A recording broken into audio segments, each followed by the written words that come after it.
بسم اللہ الرحمن الرحیم۔ عید غدیر کیا ہے؟ آج اس پر بات کریں گے کہ اس کی حقیقت کیا ہے، اور یقینی طور پر اگر آپ مکمل ویڈیو دیکھو گے تو آپ کی آنکھیں کھل جائے گی اور حق آپ کے سامنے واضح ہو جائے گا۔ سب سے پہلی بات یہ ہے کہ عید آپ صلی اللہ علیہ وسلم جو دین، جو اسلام، جو مذہب ہمیں دے کر گئے، اس میں صرف دو عیدیں ہیں، ایک عید الفطر اور ایک عید الاضحیٰ۔ اب اس کے علاوہ اگر دین اسلام کے اندر ظاہر سی بات ہے کہ جو بھی عید مناتے ہیں تو یقینی طور پر اگر کوئی مسلمان بناتا ہے ان دو عیدوں کے علاوہ تیسری عید، تو یقینی طور پر وہ دین کے اندر، کیونکہ یہ عید یہ دین کا حصہ ہے، عید یہ دینی تہوار ہے، اسلامی تہوار ہے، تو لہٰذا اگر کوئی تیسری یا چوتھی عید، چاہے وہ عید میلاد النبی کے نام پر ہو، چاہے وہ عید غدیر کے نام پر ہو، تو یقینی طور پر یہ دین کے اندر زیادتی ہے۔ آپ صلی اللہ علیہ وسلم نے واضح طور پر فرمایا من احدث فی امرنا ھذا ما لیس منہ فہو رد، جو دین کے اندر کسی ایسی نئی چیز کو ایجاد کر دے جو اس دین کا حصہ نہیں تھا تو فہو رد، تو ایسا عمل مردود ہے اللہ حضرت کے ہاں۔ تو لہٰذا ایسے اعمال کا نبی علیہ الصلوۃ والسلام سے یا اسلام سے کوئی تعلق نہیں ہے۔ دو عیدوں کے علاوہ اگر کوئی شخص تیسری عید ایجاد کرتا ہے، جیسے کہ میں نے کہا، چاہے وہ عید میلاد النبی کے نام پر ہو، چاہے وہ عید غدیر کے نام پر ہو، بہرحال پھر بھی اگر کوئی شخص اپنے آپ کو مسلمان کہتے ہوئے اور تیسری عید مناتے ہیں تو یقینی طور پر میں سمجھتا ہوں کہ یہ ان کی ہٹ درمی تو ہو سکتی ہے، لیکن وہ دین اسلام ہرگز نہیں ہو سکتا۔ اب آتے ہیں عید غدیر کیوں منایا جاتا ہے؟ اور یہ کہ اس دن چونکہ حضرت عثمان غنی رضی اللہ تعالیٰ عنہ کی شہادت کا دن ہے، تو یہ جو اہل روافظ ہے یہ اکثر صحابہ اکرام کے یوم وفات یا ان کی شہادت کے دن پر خوشی منانے کے لیے کوئی ایسا نام دے دیتے ہیں، جیسے کہ حضرت معاویہ رضی اللہ تعالیٰ عنہ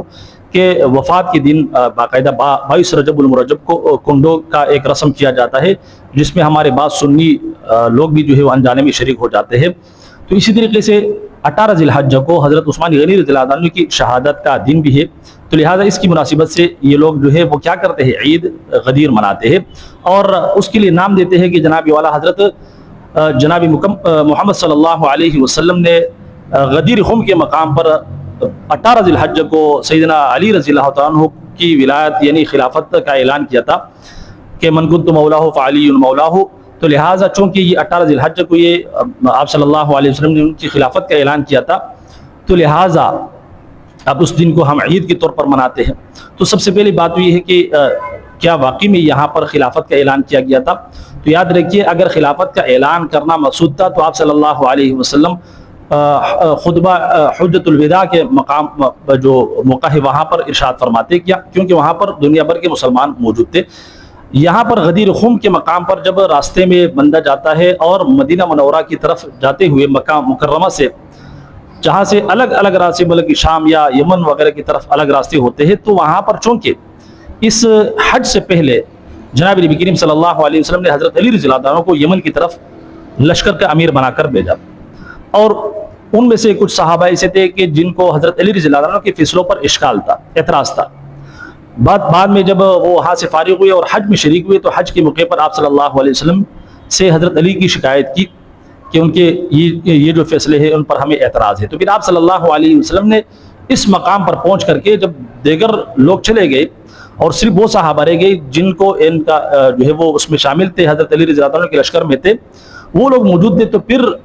جناب نبی کریم صلی اللہ علیہ وسلم نے ان کو سمجھایا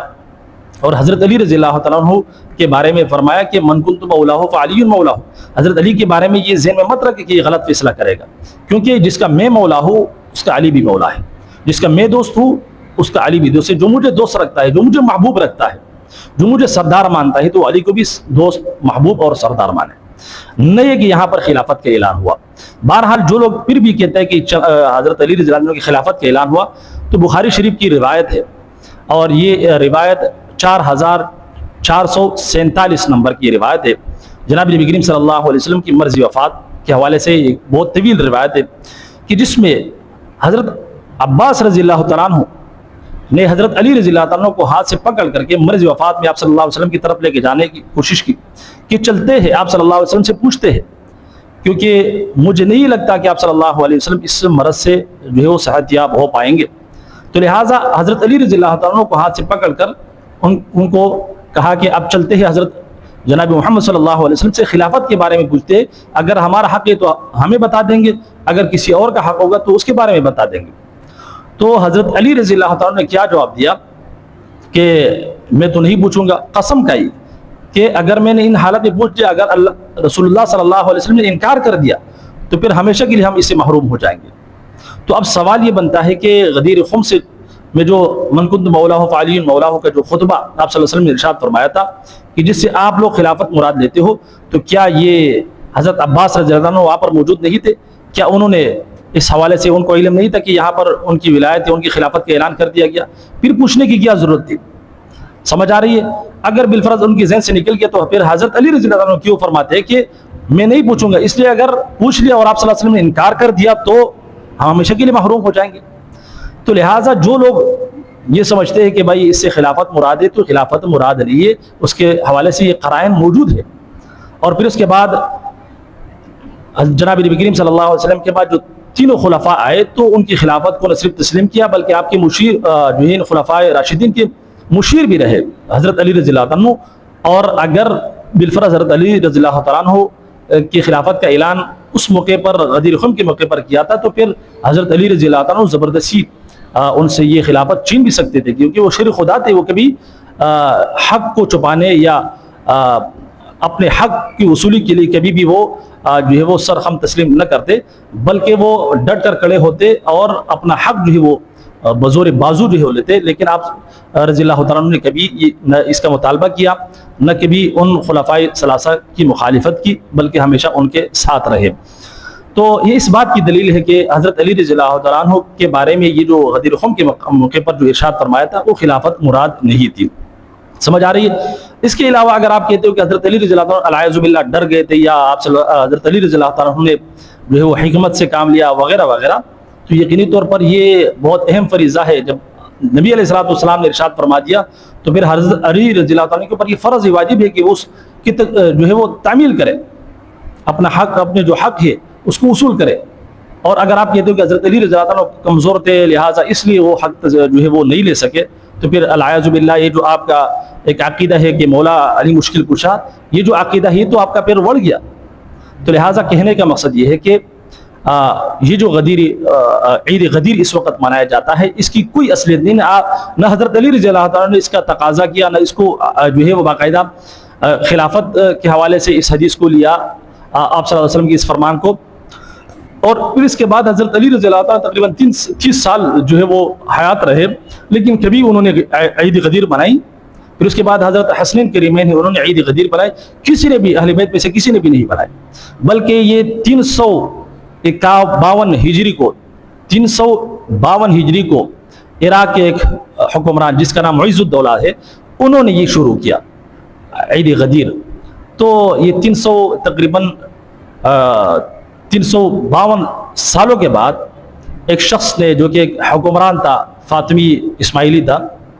انہوں نے شروع کیا، اور اس کو یہ لوگ کہتے ہیں کہ عید غدیر عید غدیر۔ تو لہٰذا ہونا تو یہ چاہیے تھا کہ آپ اگر واقعی میں اہل بیت کے محب ہوتے تو آپ اہل بیت ہی کی تعلیمات کو لیتے، اس پر چلتے اور اسی کو اپنے لیے مشعل راہ بناتے، نہیں کہ کسی ایسے حکمران کہ جو یقینی طور پر دنیا پرست ہو اور اہل بیت کی تعلیمات سے دور ہو۔ اور پھر 352 سال کے بعد انہوں نے ایک عمل شروع کیا، اور آج جس کو آپ جوش و خروش کے ساتھ منا رہے ہو اور اس کو باقاعدہ اپنی پہچان بنا رہے ہو، تو یقینی طور پر یہ میں سمجھتا ہوں کہ یہ کسی بھی طور پر اگر کوئی شخص ایسا ہے کہ جو حقائق پر نظر رکھنے والا ہے اور واقعی وہ حقیقت پسند ہے، تو وہ کبھی بھی جو ہے اس پر عمل نہیں کرے گا۔ بات صرف یہی نہیں بلکہ بہت سارے ایسے اعمال یہاں تک کہ جو کلمے یہ لوگ پڑھتے ہیں، لا الہ الا اللہ محمد رسول اللہ علی ولی اللہ وخلافۃ بلا فصل، اس قسم کے جو ان لوگوں نے اپنا کلمہ بنایا ہے، یہ کلمہ بھی نہ اہل بیت سے ثابت ہے، نہ حضرت علی سے، نہ حضرت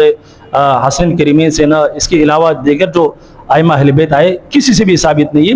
تو ان لوگوں نے بعد میں آ کر کے اس بنیاد کو بھی چھین کر دیا۔ تو کہنے کا مقصد یہ ہے کہ حقیقت کی طرف آئی، اسلام کی طرف آئی، وہ اسلام جو رسول اللہ صلی اللہ علیہ وسلم سے ثابت ہے اور آپ کے اصحاب و اہل بیت سے ثابت ہے، جنہوں نے ان پر عمل کیا وہی ہمارے لیے مشعل راہ۔ اس کے علاوہ اگر ہم ادھر ادھر جائیں گے تو یقینی طور پر تباہی اور بربادی ہے اور گمراہی ہے، اور ظاہر سی بات ہے کہ گمراہی کا ٹھکانہ وہ جہنم ہے۔